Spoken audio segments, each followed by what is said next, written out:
আমার আল্লাহ পাক অন্যত্র জায়গায় বলেন, কুল ইন্নাল মাউতাল্লাযী তাফিররুনা মিনহু ওয়া ইন্নাহু মুলাকীকুম। বান্দা মৃত্যুর হাত থেকে যদি আকাশ পথে লুকাও, মাটির তল দেশে গিয়েও যদি আত্মগোপন হই, কাউকে যদি মৃত্যুর হাত থেকে বাবা বাক্সজাত কইরা রাখে, কাউকে যদি বাবারা বন্ধুরা এমন বিশেষ করে সিন্দুক জাত কইরা রাখে, বলেন তো ওই জায়গায় মালাকুল মউত আজরাইল তোমার আমার রুহুর সঙ্গে দিদার করার ক্ষমতা আছে না নাই? তাইলে কিসের এত তরাই করি আর বড়াই করি, অহংকার দেমাগ দেখাই? এ বাবা গভীর মনোযোগ।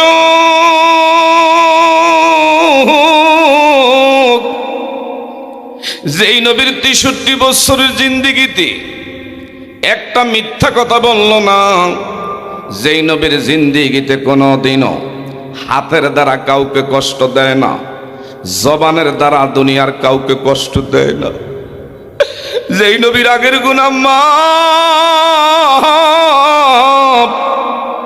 যেই নবীর সামনের গুনাহ পিছনের গুনাহ থেকে পুত পবিত্র, তোমার আমার দয়ার নবী, মায়ার নবী,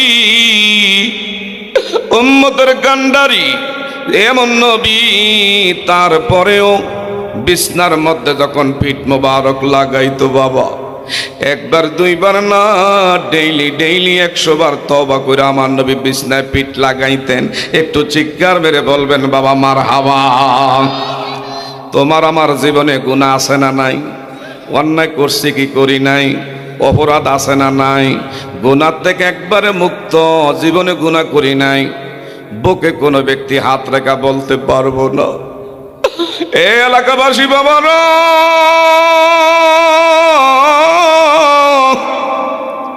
যেই নবীর জীবনে কোনোদিন গুনাহ করে নাই, এমন দয়ার নবী মসজিদে নববীর ভিতরে আমার দয়ার নবী সাহাবায়ে কেরামদের মজলিসে আলোচনা করা অবস্থায় বলল, তোমাদেরকে সামনে রেখে আমি বলতে চাই, আমি নবী